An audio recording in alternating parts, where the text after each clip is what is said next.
နေရွှေသွေးအောင်နဲ့တရုတ်ဆောင်ရုံးဝတ်တီလွင်မို့တို့မကြခင်လက်ထပ်တော့မယ်ဆိုတဲ့အဓိကအကြောင်းရင်းမင်္ဂလာပါရှင်ဆယ်လီမီဒီယာ channel ကနေပြန်လည်ကြိုဆိုလိုက်ပါတယ်ပြည်သက်များရှင်ဒီအပိုင်းမှာဆိုရင်တော့ခရိုနီတထေးကြီးဖြစ်တဲ့မြန်မာပြည်ရဲ့ VIP ဖြစ်တဲ့နေရွှေသွေးအောင်ကမင်းသမီးတကာနဲ့ချစ်ကြိုက်ခဲ့မှုတဲ့ဆိုတာကတော့ပြည်သက်တွေလည်းအသိဖြစ်မှာပါအခုဆိုရင်တော့နေရွှေသွေးအောင်နဲ့ဝါရင်တရုတ်ဆောင်လွင်မို့ရဲ့သမီးကြီးဖြစ်တဲ့ရုံးဝတီလွင်မို့တို့ကတွဲနေကြတဲ့သတင်းတွေက online ပေါ်မှာပြန့်နှံ့နေပါတယ်ဟုတ်ပါရဲ့ရှင်တကယ်လဲရုံးဝတီလွင်မို့နဲ့နေရွှေသွေးအောင်တို့ကစင်ကာပူနိုင်ငံကပန်းချံတစ်ခုမှာရှောက်လေခဲ့ကြတာပါစင်ကာပူနိုင်ငံရောက်မြန်မာတွေကမျက်မြင်ကိုယ်တွေ့ဖြစ်လို့ဒီကိစ္စနဲ့ပတ်သက်ပြီးတော့ဘလို့မှညင်းလို့မရတာတော့အမှန်ပဲဖြစ်ပါရဲ့နေရွှေသွေးအောင်ကအားလုံးသိကြတဲ့အတိုင်းဦးတန်းရွှေရဲ့မိဖြစ်ပြီးတော့ခရိုနီတတိကြီးတယောက်လည်းဖြစ်ပါရဲ့ဒါအပြင်ရုပ်ရည်ရှိပြီးတော့အန်းနိုင်လွန်းတာကြောင့်အမျိုးသမီးတော်တော်များများနဲ့မင်းသမီးတော်တော်များများကလည်းသူနဲ့တွဲကျင်နေကြတာပါ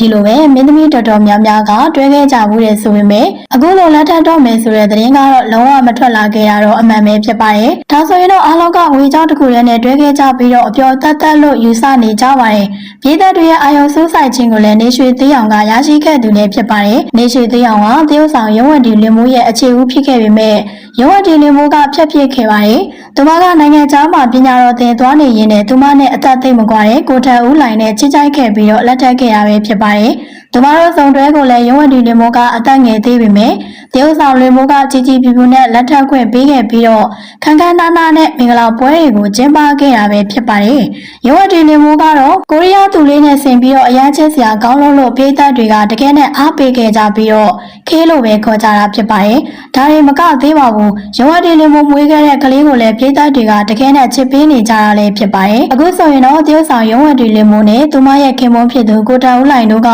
တရားဝင်လမ်းခွဲခဲ့ကြပြီလို့သိရပါတယ်။အဓိကအကြောင်းရင်းကတော့ကိုတာဦးလိုင်ဟာဂိမ်းဆော့တာကိုဝါသနာအရန်ပါပြီးတော့မိုးလင်းပေါက်ဂိမ်းဆော့နေသူတူဖြစ်ပါတယ်။အချိန်ချင်းတားမြစ်နေတဲ့ကြားကကိုတာဦးလိုင်ကနားမထောင်ပုံရပါတယ်။အမျိုးသမီးတော်တော်များများကလည်းချစ်နေခင်မှာပြုပြင်ခဲ့ကြပေမဲ့သက်ဆိုင်သူတွေကလစ်လူရှုကြတဲ့အခါမှာစိတ်နာလေးရှိကြတာပါဒီလိုပါပဲဒီကိစ္စတွေကြောင့်ပဲရုံးဝတီလင်မိုးတို့ဇနီးမောင်နှံကတရားဝင်လမ်းခွဲခဲ့ကြတာပဲဖြစ်ပါတယ်။လမ်းခွဲလို့ရုံးဝတီလင်မိုးကိုပြည်သက်တွေကတနာခဲ့ကြပြီးတော့အားပေးစကားတွေပြောခဲ့ကြပေမဲ့တိတ်မကြခင်မှာပဲရုံးဝတီလင်မိုးကသူမရဲ့အခြေဦးဖြစ်တဲ့နေရွှေသွေးအောင်နဲ့ချစ်သူတွေလို့ပြန်တွဲခဲ့ကြပြီးတော့ရှောက်လည်ကြတဲ့သတင်းတွေကထွက်လာခဲ့တော့ပြည်သက်တွေကဝေဖန်မှုတွေရှိလာခဲ့တာပါဒီလိုပဲပြည်သက်တွေကသိရှိသွားကြလို့အမျိုးသားတော်တော်များများကတော့နေရွှေသွေးအောင်ရဲ့အခြေစိတ်ကမှန်ကန်ကြောင်းထောက်ပြကြပြီးတော့အိမ်အောင်ကွဲပြီးတော့ကလေးတယောက်ပါလာတဲ့တကူလက်ကိုတော့အရင်တုန်းကလိုချစ်နေသေးတဲ့အတွက်ကြောင့်ဖြစ်ပါတယ်နေရွှေသွေးအောင်ကပြန်တွဲခဲ့ကြပြီးတော့မကြခင်လက်ထပ်တော့မှာဖြစ်တဲ့အတွက်တော်တော်များများကလည်းအံ့အားသင့်နေကြပါတယ်